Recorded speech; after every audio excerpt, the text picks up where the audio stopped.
What is going on, ladies and gentlemen? Yes, we have another T-Mid content trip, and this time it is in Iceland.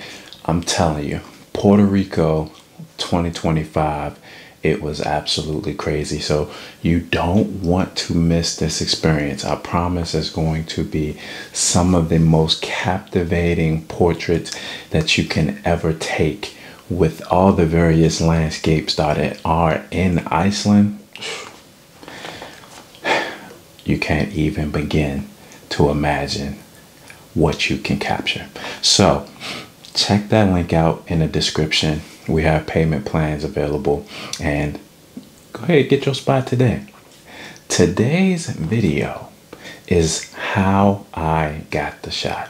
Okay, and I wanted to break down this shot because a few people asked me how was I able to get it, and I'm gonna tell you, with this particular shot, it's a very simple setup, but it's one thing in particular that really plays a factor in being able to create these types of dramatic shots, and we're going to get right into that. So with the set of photos that I posted on Instagram, essentially these are one light setups, but I had two different arrangements. Now, when I did this shoot probably 8 months ago now. So in the beginning of January is when I actually did this, January 2025, and I'm just getting around to posting it now. So I used this studio where I actually did the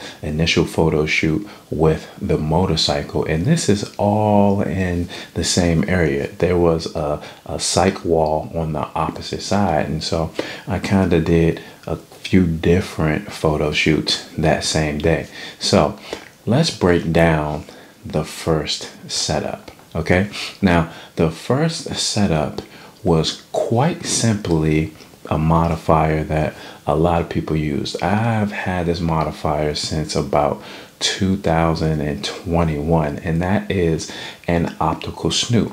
But since then I have gotten another one, so I'll offer you two different variations. The one that I had that is more budget friendly is the well-making optical Snoot, and what you have are little discs that have patterns that you can put into it. And so to create this slit effect, you would put this gobo, it's called, into the optical Snoot, and it will create this slit pattern. Now I've done it with off-camera flash, which you have to push the ISO a little bit because there's a lot of light loss traveling through the optical Snoot. And then I've done it with continuous light, where you need different conditions in order to be able to see the pattern, unless you of course have a very powerful light. Now in this particular scenario, the optical Snoot costs $170 for the budget version, and then the one that I use costs about $450, and I'll link everything in the description below. And essentially what I had was the optical Snoot far back with a 600 watt light in this moment, so I did have a pretty powerful light, and it absolutely creates the slit. Now with the one that I use, you have four kind of tabs that you can adjust, and you can create various different shapes, whereas the budget version, there's just a gobo and you just kind of have that slit. So you have a little bit more flexibility with the other version, but both of them can get it done. And so that is essentially how I created this shot. I have my white balance changed a little bit because I like to shoot with a little bit more warmer white balance because of those skin tones. But the only thing I probably would change if I wasn't running out of time was I would have added a second light, and that would have just been to only open up the shadows just a little bit more.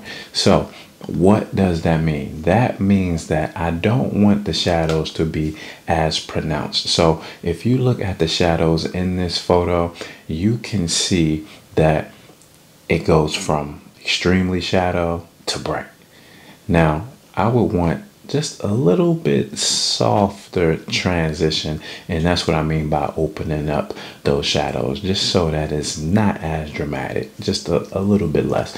But overall, I do love this photo. This is probably one of my favorite photos of the set.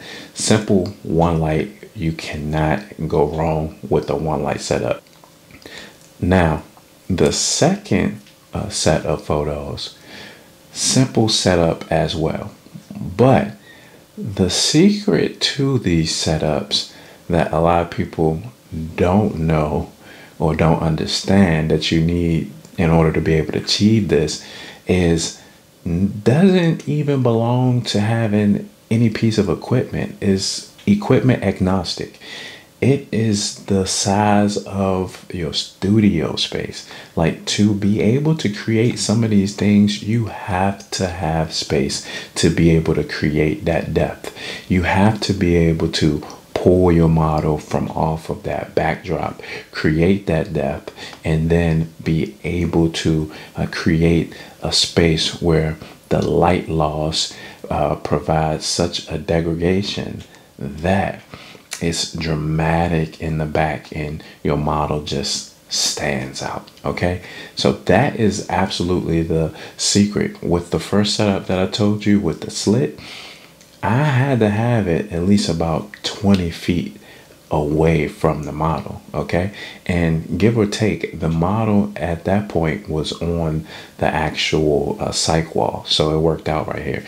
The second setup, I had the model pulled up off of the backdrop about 20 feet. Okay, so she had about 15 or 20 feet between her and the backdrop, which allows for the light fall off to degrade in such a fashion that it just seems like no light is touching the backdrop, and you get this really, really dramatic look that I absolutely love. Now, to add to the second set of shots, I also used a grid. So that actually concentrates the light even more, which adds even more drama to the image. And I had a 36-inch softbox with that grid, and I used a 8300 light in this particular case. So as you can see, these are very, very simple setups. It's just the method in which you apply them and understanding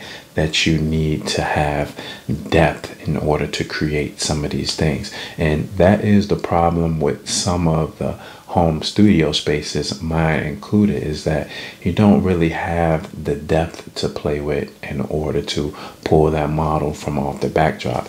Now, I have a little bit of space, so I'm going to be curious, and I'm going to actually be intentional about trying to pull the model off the backdrop, because I normally shoot with a 70-200, so I need space off the backdrop, but then I also need space to shoot with the 70-200. But maybe if I go with a 35, I can kind of find a balance where I can pull that model off the backdrop 15 feet and still have space to take photos with a 35. So that's going to be TBD.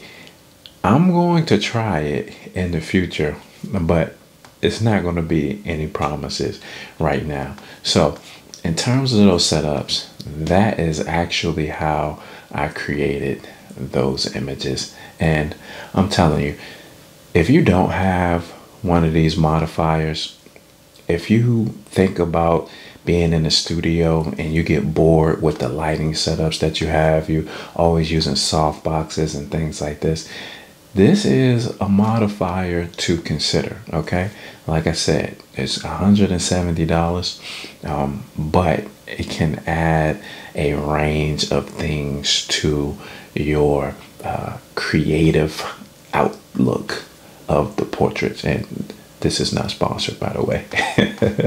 So T to the M to the IDD, this is how I got those shots. I hope you like them, and check out the Iceland trip in the description. Peace.